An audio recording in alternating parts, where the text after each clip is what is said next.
35세 이상 입학생은 무료로 학교를 다닐 수 있다는 현수막이 강릉 도심 곳곳에 내걸렸습니다.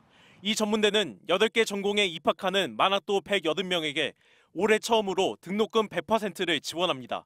성인 입학생을 크게 늘려 정원을 채우고 교육부 지원도 받기 위해서입니다. 이 학교의 지난해 신입생 충원율은 79.8%, 3년째 70%대입니다. 고3 학생들을 대상으로 해서 저희가 신입생 유치를 하다 보니 충원이 아주 힘든 상황이라 재취업자, 중노년층의 신규 일자리 창출을 최종 목표로 또 다른 전문대는 신입생에게 등록금 2년치를 지원하기로 했습니다. 모든 신입생이 사실상 학교를 공짜로 다니는 겁니다. 교육부 등에서 받은 77억여 원으로 각종 교육비도 추가로 지급합니다. 프로그램을 참여를 해서 상금도 받을 수 있고 어떤 학생들은 한 학기를 다니면서 거의 몇백만 원 정도 용돈을 벌을 정도로 파격적인 조건까지 내세웠지만 지역 전문대들은 올해도 학생 모집에 어려움을 겪고 있습니다.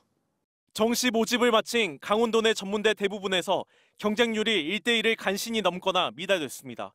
정원을 줄였지만 지원 인원은 더 줄어든 겁니다.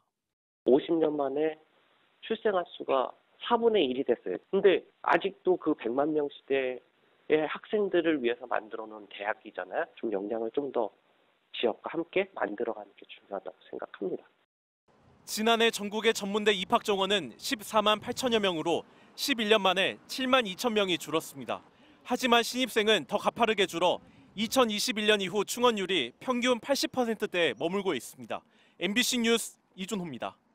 자, 이렇게 어린이집이나 유치원뿐 아니라 지방 대학들의 신입생 모집에도 비상이 걸렸습니다. 최근 대학들마다 수능 성적으로 학생을 선발하는 정시 모집을 마감했는데요. 지원자가 한 명도 없는 학과들이 속출하는 등 지방대 위기가 현실화되고 있습니다. 박종호 기자가 전해드리겠습니다. 10년 전 높은 경쟁률을 보이며 인기를 끌었던 전남의 한 사립대 군사학과. 정원이 30명인데 올해 수시 모집 등록 학생은 7명 뿐입니다. 정시 모집 지원자는 아예 한 명도 없었습니다. 이 학교에서만 3개 학과가 같은 처지입니다. 대도는 위로 올라가려고 하는 경향이 크죠. 그리고 목포 있는 학생들은 광주 쪽으로 가려고 하는 경향도 좀 있고 그러다 보니까는 이제 이쪽이 더 힘들어지는 상황이 생깁니다. 국립대도 사정이 크게 다르지 않습니다. 전남 지역의 경우 보건, 의료 계열 등 취업에 유리한 일부 학과를 제외하고는 3분의 1가량이 정원을 채우지 못했습니다. 경쟁률도 더 떨어지고 수시에서 등록했던 비율도 더 떨어지고 좀 제 자체적으로 인식하기로는 작년보다도 더 어려울 수도.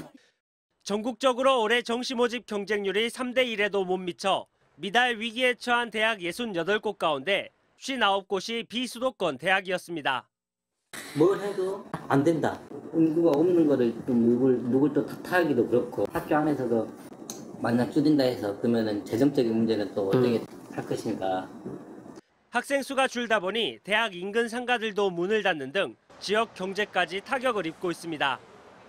예전에는 좀 친구들이 많아서 이 거리가 활기찼는데 지금은 친구들이 많이 없어요.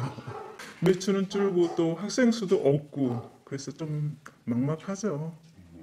올해보다 내년이 더 걱정입니다. 내년도 대학 입학 예정 인원은 올해보다 3만여 명 줄어든 39만여 명으로 지방대의 위기는 계속될 것으로 보입니다. 내년이 최악입니다. 2024 입시는 대한민국의 모든 대학들이 진짜 사활을 걸고 아마 입시 공부라든지 전략을 짤 것 같습니다. 선택과 집중을 통해 양질의 지방대를 가려내고 취업에 유리한 학과를 집중 육성하는 방안이 유일한 해결책으로 제시됩니다. 하지만 대기업 채용이 보장되는 계약 학과마저 경북대학교와 카이스트를 제외하면 모두 수도권 대학에 몰려있는 형편입니다. MBC 뉴스 박종호입니다.